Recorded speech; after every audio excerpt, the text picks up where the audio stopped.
استاذ العلماء فقیہ اعظم مفتی محمد رحیم الدین صاحب قبلہ رحمۃ اللہ علیہ ہیں۔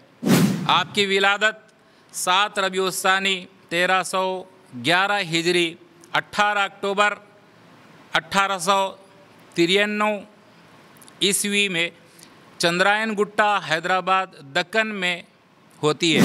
آپ طالب علم کے دور ہی سے آپ کو فن فقہ میں بہت زیادہ دلچسپی تھی، جس کے باعث آپ کے اساتذہ اور آپ کے شیخ طالب علم کے دور ہی سے آپ کو مفتی صاحب کے نام سے یاد کرتے تھے۔ حرم مکہ میں آپ کو امامت کا بھی شرف حاصل ہوتا ہے۔ نماز جنازہ 7 ذی الحجہ 1389 بروز شنبہ بعد نماز عصر جامع نظامیہ کے احاطے میں مولانا ثانی ابو حنیفہ ابو الوفا افغانی رحمۃ اللہ علیہ کی امامت میں آپ کا نماز جنازہ ادا کیا جاتا ہے۔ آپ کا مزار مبارک احاطہ درگاہ شجاع الدین رحمۃ اللہ علیہ عیدی بازار میں واقع ہے۔ آج ہم علماء نظامیہ آرگنائزیشن کی ایک خصوصی نشست میں جمع ہیں، جس کا مقصد ملک کی قدیم عظیم دینی اقامتی عربک یونیورسٹی جامع نظامیہ کے شیوخ اکرام کا تذکرہ کرنا ہے۔ بطور خاص جامع نظامیہ کے عہدہ جلیلہ شیخ الجامعہ کے منصب پر فائز ہونے والے شیوخ کا تذکرہ ہو رہا ہے، جس میں سے میرا عنوان شیخ الجامعہ اول جامع نظامیہ کا تذکرہ کرنا ہے، جن کا نام نامی اسم گرامی شاگرد شیخ الاسلام مرید شیخ الاسلام خلیفہ شیخ الاسلام نائب شیخ الاسلام حضرت العلامہ مولانا نور الاسلام شمس المفسرین استاذ العلماء فقیہ اعظم مفتی محمد رحیم الدین صاحب قبلہ رحمۃ اللہ علیہ ہیں۔ آپ کی ولادت 7 ربیع الثانی 1311 ہجری 18 اکتوبر 1893 عیسوی میں چندرائن گٹا حیدرآباد دکن میں ہوتی ہے۔ آپ کا شجرہ اس طور سے بیان ہوا ہے: محمد رحیم الدین بن محمد سراج الدین بن شیخ حسین بن شیخ اسماعیل بن شیخ ابراہیم بن شیخ احمد بن شیخ مخدوم رحمہم اللہ۔ مفتی رحیم الدین صاحب قریش النسل ہیں۔ آپ دینی و دنیاوی وجاہتوں سے مالا مال ہیں۔ تحصیل علم: آپ گھر میں دینی تعلیم حاصل کرنے کے بعد بعمر 6 سال مدرسہ فخریہ آسمان جاہی میں داخلہ ہوتا ہے۔ وہاں پر ابتدائی تعلیم حاصل کرنے کے بعد بعمر 11 سال مدرسہ نظامیہ، جو آج جامع نظامیہ ہے، میں داخلہ ہوتا ہے۔ مولوی تا کامل تمام امتحانات میں امتیازی نشانات سے اعزاز حاصل ہوتا ہے۔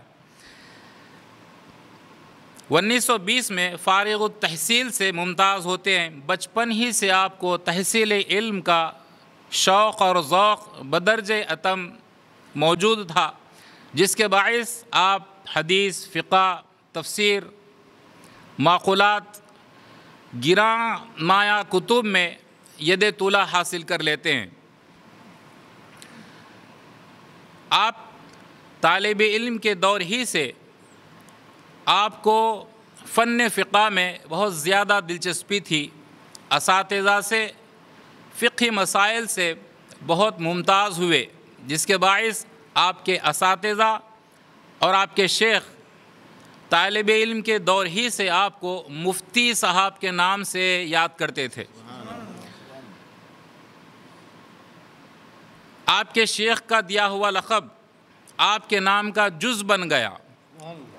آپ کو صرف رحیم الدین نہیں بلکہ مفتی رحیم الدین سے ہر کوئی خاص و عام میں مشہور ہو گئے۔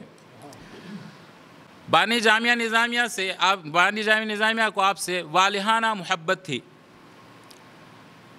آپ کے تحصیل علم کا شوق اور ذوق دیکھ کر بانی جامعہ نظامیہ رحمۃ اللہ علیہ فخر محسوس کرتے تھے، بلکہ خاص طور پہ فصوص الحکم اور فتوحات مکیہ کے درس میں آپ کی موجودگی سے بانی جامعہ نظامیہ رحمۃ اللہ علیہ فخر محسوس کرتے۔ آپ کے اس شوق اور ذوق کو دیکھ کر بانی جامعہ نظامیہ آپ کو ظاہری و باطینی علوم سے آراستہ فرماتے ہیں۔ جب آپ ظاہری و باطینی علوم سے آراستہ ہوتے ہیں تو ایک وقت آتا ہے کہ آپ کو بانی جامعہ نظامیہ رحمۃ اللہ علیہ خرقہ خلافت عطا فرماتے ہیں اور وصیت فرماتے ہیں کہ ذکر و اذکار اوراد و وظائف کے بجائے دینی تعلیم کے فروغ اور دینی تعلیم کے اشاعت میں مصروف رہا کریں، اور آپ تادم زست شیخ کے وصیت پر کھرے اترتے ہیں۔ ملازمت، آپ کی ملازمت بہت سے منصبوں پر ہوئی ہے۔ محکمہ صدارت العالیہ میں صیغہ امور مذہبی سے آپ وابستہ رہے۔ دوسرا، خدمت افتاء بطور خاص آپ سے وابستہ رہی۔ پھر آپ کو گزیٹڈ منتظم امور مذہبی پر ترقی دی گئی۔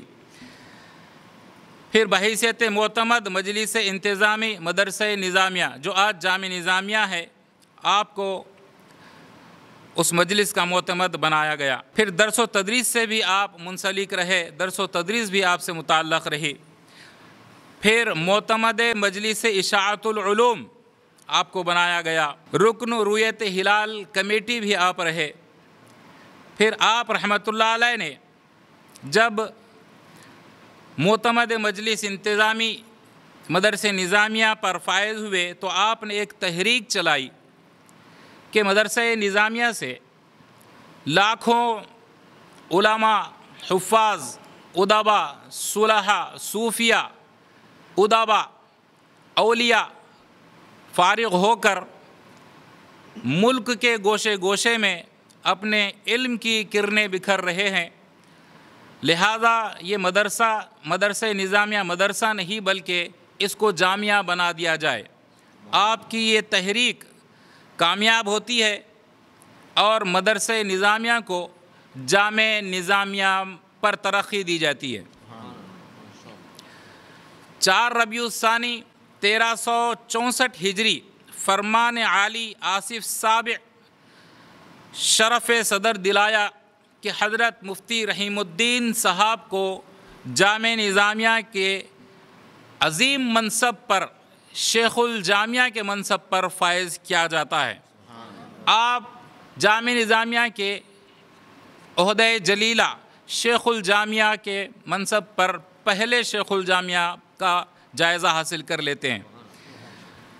شاہی خاندان آپ کی شاگردی پر فخر محسوس کرتا تھا۔ آصف صاحب کے 2 فرزند نواب اعظم جاں بہادر، نواب معظم جاں بہادر آپ کے شاگرد ہیں، اور آصف صاحب کے 2 برادران نواب بصالت جاں بہادر اور نواب صلابت جاں بہادر آپ کے شاگرد ہیں۔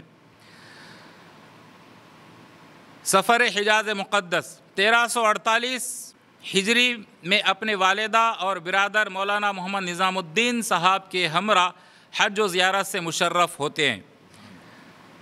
پھر دوسرا سفر حجاز مقدس 1351 ہجری اپنے خسر محترم مولانا محمد یعقوب صاحب کے ہمراہ دوبارہ حج و زیارت سے مشرف ہوتے ہیں۔ صرف زیارت سے مشرف ہی نہیں بلکہ حرم مکہ میں آپ کو امامت کا بھی شرف حاصل ہوتا ہے۔ آپ کی تصانیف صفت الحج، فتاوی صدارت العالیہ جلد اوم، جلد دوم، احیاء المعارف النعمانیہ، نماز میں لاؤڈ اسپیکر کا استعمال اور اس کی شرعی حیثیت وغیرہ وغیرہ آپ کی تصانیف ہیں۔ آپ کا وصال مبارک 6 ذی الحجہ 13 فروری 1970 بروز جمعہ 11 بجے شب علم و عرفان کی یہ باکمال شخصیت آپ رحمۃ اللہ علیہ کا وصال مبارک 6 ذی الحجہ 1389 ہجری 13 فروری 1970 بروز جمعہ 11 بجے شب آپ کا وصال مبارک ہوتا ہے۔ انا للہ و انا الیہ راجعون۔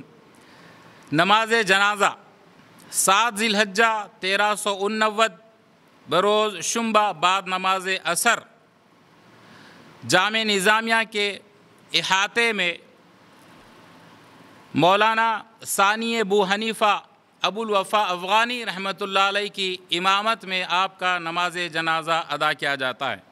آپ کا مزار مبارک احاطہ درگاہ شجاع الدین رحمۃ اللہ علیہ عیدی بازار میں واقع ہے۔ اللہ تعالیٰ بزرگان دین کا فیض ہم سب پر عام کرے اور ہم سب کو ان کے نقش قدم پر چلنے کی توفیق عطا فرمائے۔ وآخر دعوانا الحمد للہ رب العالمین۔